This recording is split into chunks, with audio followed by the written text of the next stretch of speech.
Hello, welcome back to my channel. This is Pavo, or welcome to my channel if you're new. I don't know how to start YouTube videos. I'm kind of upset because I recorded half of this video already in audio, not realizing that, oh, my dumbass didn't plug in the mic. So that means it was literally like about 30 minutes of dead air. Anyway, hi. How are you guys doing? I was asleep for like a few months. No, in all reality, yeah, I haven't uploaded in a minute because of the life things that I don't want to bore you guys with. Don't worry, it wasn't anything like uber serious. It was just some like physical health things. So don't worry, I'm not dying. I'm fine, I promise. No. So I wanted to kind of ease myself back into content creating by giving you guys a little haha funny video to sort of tide you guys over.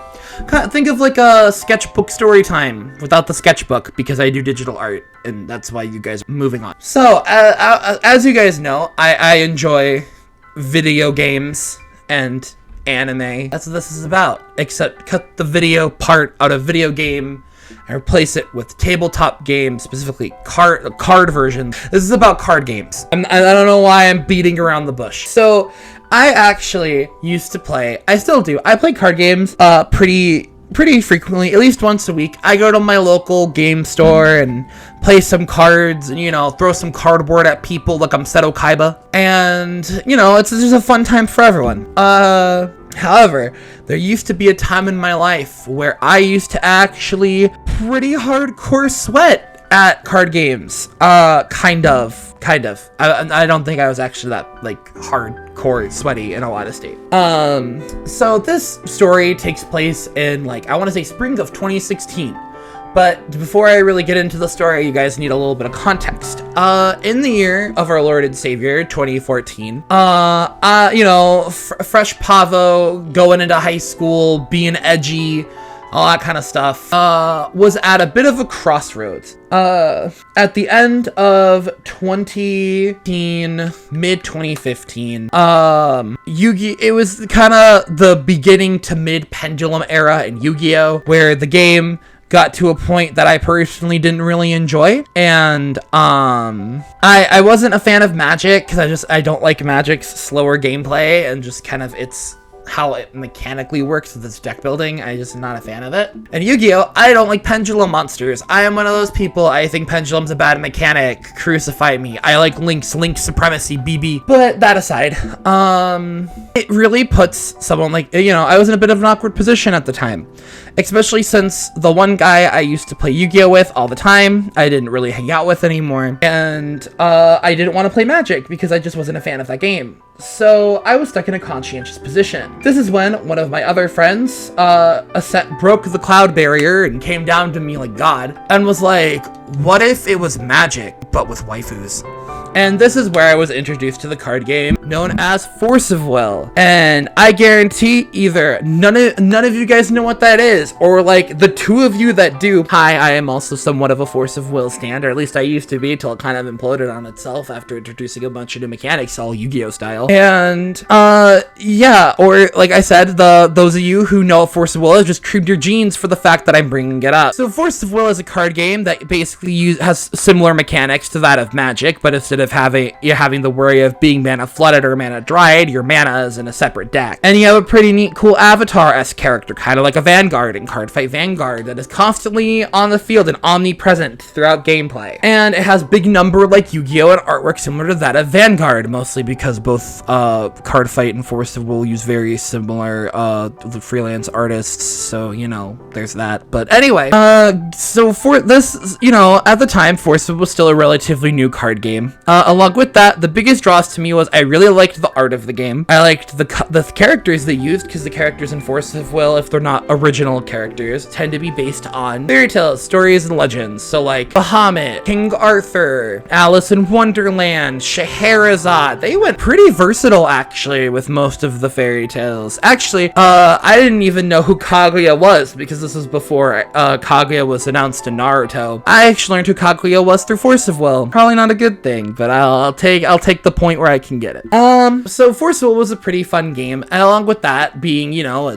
dumb 14, 15-year-old that didn't have a job, Force of Will was also pretty cheap to get into, especially at my locals, because the owner never wanted to look up card prices, and he kind of just assumed all Force of Will cards were bulk because the game wasn't uber duper popular like Yu-Gi-Oh! So, you know, I found some pretty good goodies that were kind of expensive in a 25-cent common box. So, you know, do that what you will. But the owner was a pretty crummy person, and if you got a story for another day, it's also actually kind of sad. So, you know, we're gonna go move on from that. So this story is not gonna be me covering my entire history of Force of Will, and then how it died at my locals, and blah, blah, blah, blah, blah. It's a story for another day. This story is a funny story. I want it to be a feel-good story. I want it to be fun and nice, and I'm out of words. So this story is about my first time going to a Grand Prix, which is basically Force of Will's version of a regionals. It was an out-of-state Grand Prix because there wasn't one in Indiana, in the corn state. So we went to Ohio. This story is going to be about my first time at a Grand Prix, specifically round 3, and how I fought round 3 guy.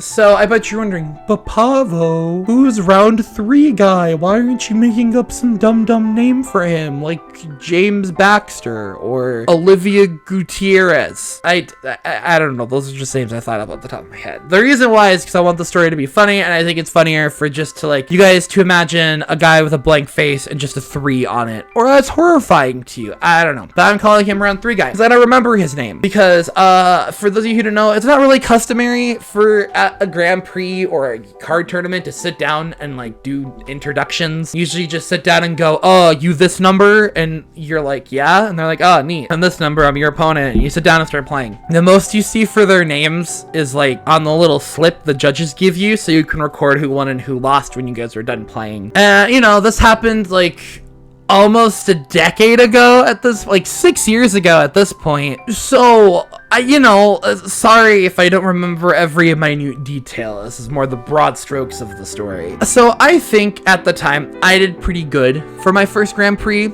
Might I add, let me toot my own horn here for a little bit. I believe I got 3 losses, 2 draws, and 2 wins, which is actually pretty solid for a first Grand Prix for someone who's 16 running a budget deck and, you know, not using uber meta. Because I was using an Alice deck, because I like Alice in Wonderland, and she was one of the main characters. And she, at the most recent deck, and kind of quote-unquote her best deck at the time, was her fairy deck. So I was using Alice Fairies, which I love that deck. I actually still have it built to this day. It's in my closet right now in a deck box. I have a, like, not a closet, it's like a cabinet, but whatever. I still have it built. If I can find it, I might insert pictures. I don't know. I'll see how I feel about this. If I don't, I'm just gonna cut this part out. So, yeah.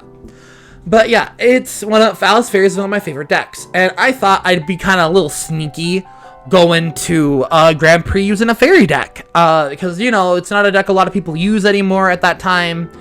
Or use in general, really, even now. But, you know, a lot of people I feel like wouldn't expect it. And, you know, so I could have that edge, like a surprise attack, kind of like a rogue in D&D. Ironically, though, this got soured because the weekend before the Grand Prix me and my friends were going to, Rome had its Grand Prix. And ironically enough, Fairies, I believe, topped the event or got, like, second place. I knew it got really, really high up there. Like, either won or almost won. And that kind of, you know, kicked my surprise in the teeth since it happened a week before the event I was going to, but whatever. I'm not bitter or anything. So anyway, this story, back to the kind of the focus. This is about round 3 guy. So I go to sit down for my 3rd round. And I walk up to, like, you know, my assigned table where I'm playing, and I don't even sit down, actually. And this guy automatically says, so what deck are you playing? And I'm like, I don't know, you'll see, you know, because my friends did warn me, hey, most of the people there are gonna be pretty nice, but there are a few bad apples in the bunch, like any, you know, big collection group of people. Just a quick PSA before I really get into the, like, bullshittery that this guy pulled. Like, this is a very isolated example of a crappy person at an event. I'm gonna be honest, if you're planning to go to a card game event, go for it. Honestly, just go to have fun. Don't expect to win. In fact, expect to do pretty bad, because that way when you do win, it feels a lot better. And you know, just go to enjoy. And most people at events like this are actually pretty nice. They're like you. They're socially awkward nerds who like anime art. So, you know, like this is a very isolated example of a bad player. So if you're thinking about going to a Grand Prix and you're able to go, but you're 50-50 because you don't get made fun of for using a waifu deck, just go and enjoy yourself. Because in all honesty, you're probably going to find more people that give you props and are really happy to see a deck that they might actually like being represented. It's happened to me multiple times for different games, actually. So anyway, back to my story. PSA over.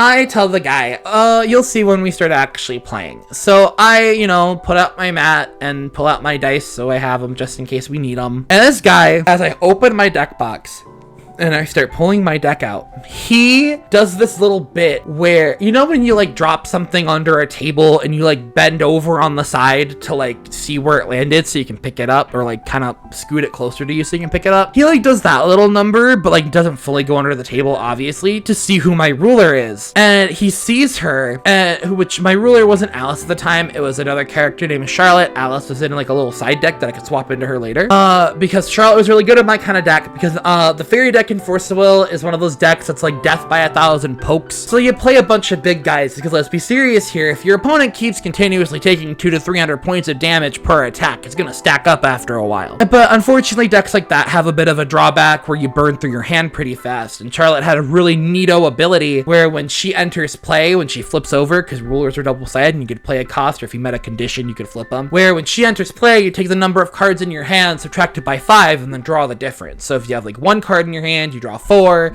If you have 3, you draw 2. Or if you have 0, you draw just basically a new hand of 5 cards. It's a really, really good ability. It kind of goes backwards from like the whole aggressiveness the deck is supposed to have, but in all honesty, I think it's fine. It's a pretty neat ability. It's a cool little tech option that kind of like resets your hand and gives you more gas to keep going. And ironically, this is the same ruler that also the guy from Rome was using who like lists top. So he looks at it, he goes, oh, that's Charlotte. He like sees my ruler, obviously, because he bends over like a gremlin to see it, and goes, oh my god, is that Charlotte? Are you using Charlotte? Like the Charlotte Fairy deck list that topped Rome? Which actually, I was using a Charlotte Fairy deck, but no, it was not like the one that topped Rome. And I said, I don't know, we'll see, because newsflash, there's actually more than one way to build a deck, unless the ruler like very specifically is tailored to that deck, like i.e. my Alice. But Charlotte was a pretty generic ruler. She was just a generic blue ruler. You kind of splash her in any deck that had access to blue. So anyhow, there was so much BS this guy pulled. He proceeds to start then boasting about how this is basically his 3rd GP and he's a professional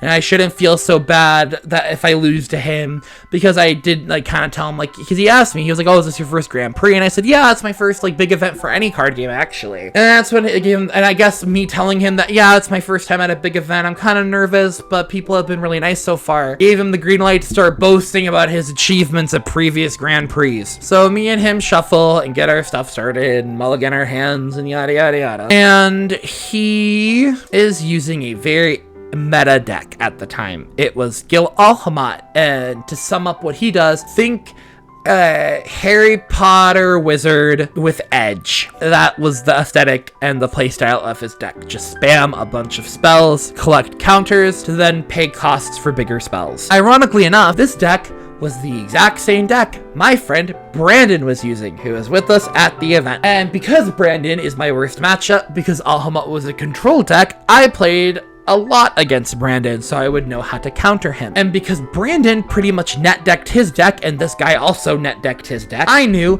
pretty much every single card he had in his main deck and sideboard. And I actually thoroughly, utterly destroy him round 1, or match 1 of round 3. Because in Force of Will, like Yu-Gi-Oh! And Magic, it's best 2 out of 3. Moving along, we move on to round 2, and this guy gets upsetty spaghettis. He starts kind of like breathing heavy, like and kind of violently slapping his cards on the table, like that. I don't know if you heard that. I actually have a card. I have a deck by me I was working on before I started recording audio, so I just slapped a card on like my desk. I don't know if you can hear the sound, but like this.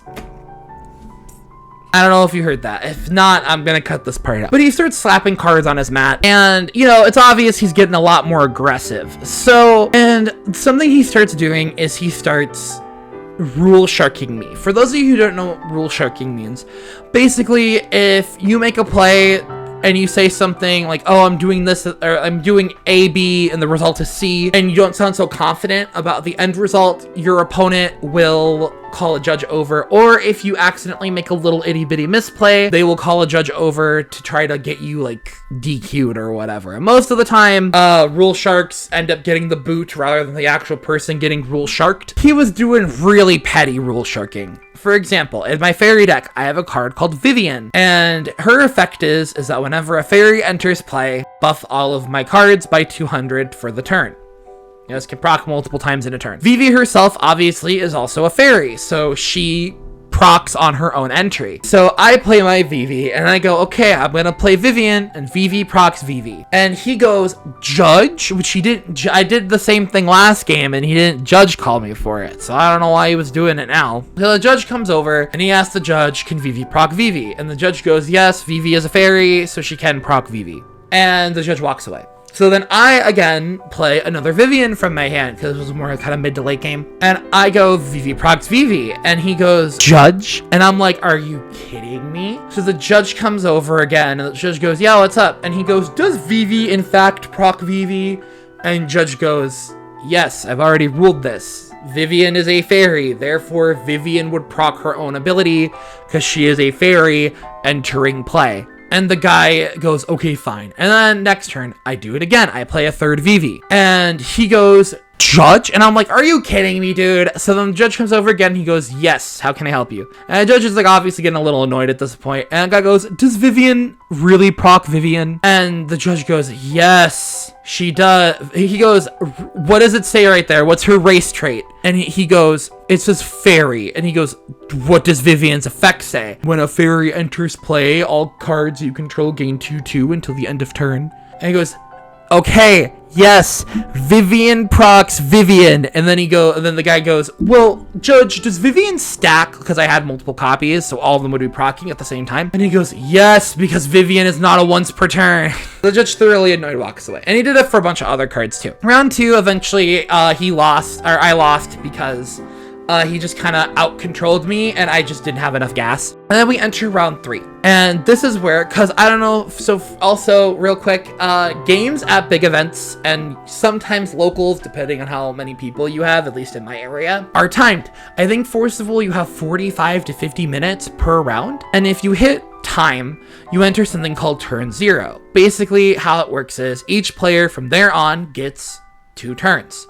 The current turn player being 0, then the next player being 1, then back is 2, and then the next player 3. So that's how it works. I didn't know this because none of my friends thought I'd actually ever hit time, because it would either because with fairies the match is either super duper one-sided, or either I'm super losing or my opponent is gonna beat me in like 2 turns. So they didn't really fully explain to me the rules of turn 0, because you know it's not something that happens very often, at least in Forciville at the time, from my own experience. We eventually hit turn 0 in our 3rd match, and he proceeds to go, and I'm like, oh, how does turn 0 work? The guy tells me, oh, turn 0 goes 1 1 2 2 3 3.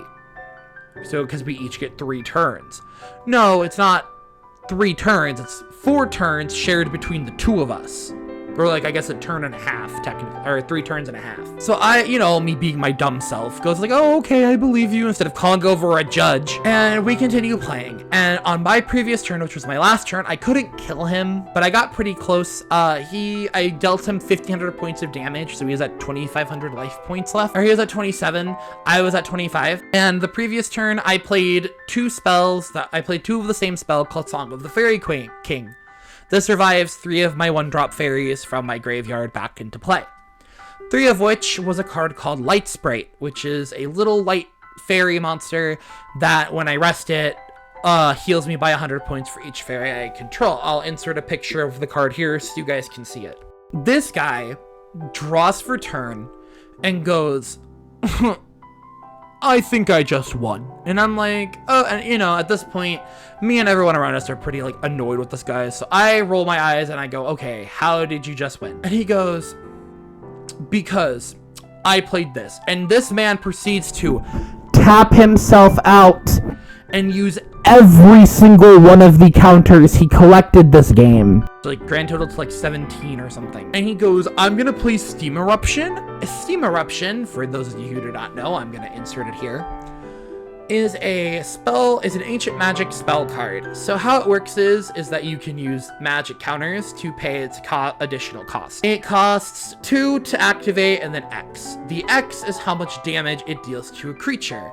And then how much damage it deals to a creature is then how much damage is dealt to the opponent. This guy paid up all of his stuff and was gonna deal me like 3,000 points of damage. Basically was gonna kill me. But Force of Will works like Yu-Gi-Oh, where you can react and then chains respond backwards. Meaning the last effect to activate in the chain is the effect that activates first when the effects resolve. So because my Light Sprite has a rest ability, meaning it's an activated ability, I go, okay, in response, I'm gonna rest 3 of my Light Sprites to then heal me 3,000 life points because I had 10 fairies on field. Light Sprite counts herself. So because chains resolve backwards, my 3 Light Sprites heal me 3,000, then his spell deals one of my fairies 3,000 and then deals me 3,000. So basically nothing happened. His damage got nulled. And then he ends the turn and goes, well, I have 200 more life points, so I win. And this is where I finally buckle up and I go, Judge. Judge comes over and I ask him, hey, our turn 0's over. He has 200 more life points than me. Does he get the win? Judge goes, if this were the final round of the event, yes, he would get the win, but because this is only round 3 of 7, it is considered a draw. And this man proceeds to go off and starts yelling at the judge and being all like, but I have more life points. That's how it works in other card game, but it's not fair. And he starts yelling and complaining. I don't know what to do. So I just sign my name on the paper, check off the draw box, and, you know, leave it on the table, and I get up and leave. A little side, and that's the story. Yeah, round 3 guy, a basic man child. And before you guys ask, this is a guy in his 20s. He was roughly the age I am now at that time. And the fact that I think a guy like that is so willing to throw a tantrum over an anime card game, especially when he is fighting just some random, like, teenager, is crazy to me. But a little side note, a few rounds later, me and my friends were hanging out outside of the hall where all, like, the vendors were and stuff for the event. And I actually overhear round 3 guy. It turns out, after my game, he did one more round and then quit and said that everyone here was like super unprofessional and beneath his level. So I was like, okay. So yeah, nah, this guy was just a total jerk, like, in general. But other than that, every other opponent I fought was really nice. I actually fought a very nice lady the very next round who actually complimented me for using fairies. So yeah, I had a pretty fun time. Like I said, this is a story. The story is an extreme example of like a really bad person playing a good card game. Most people at events aren't like this. They're pretty nice, you know, like I said, they're just nerds with social anxiety, much like me, probably yourself. So go, you might make some new friends. I made actually a couple friends at an event I went to recently. So, you know, go hang out and have just a fun time. With that, that's pretty much everything. New video out soon after this one, probably next week. I'm gonna try to get this video up on Saturday or Friday. Alright, this is it. This is Pavo. Alright, that's it. Goodbye. Ciao. Bye. Goodbye.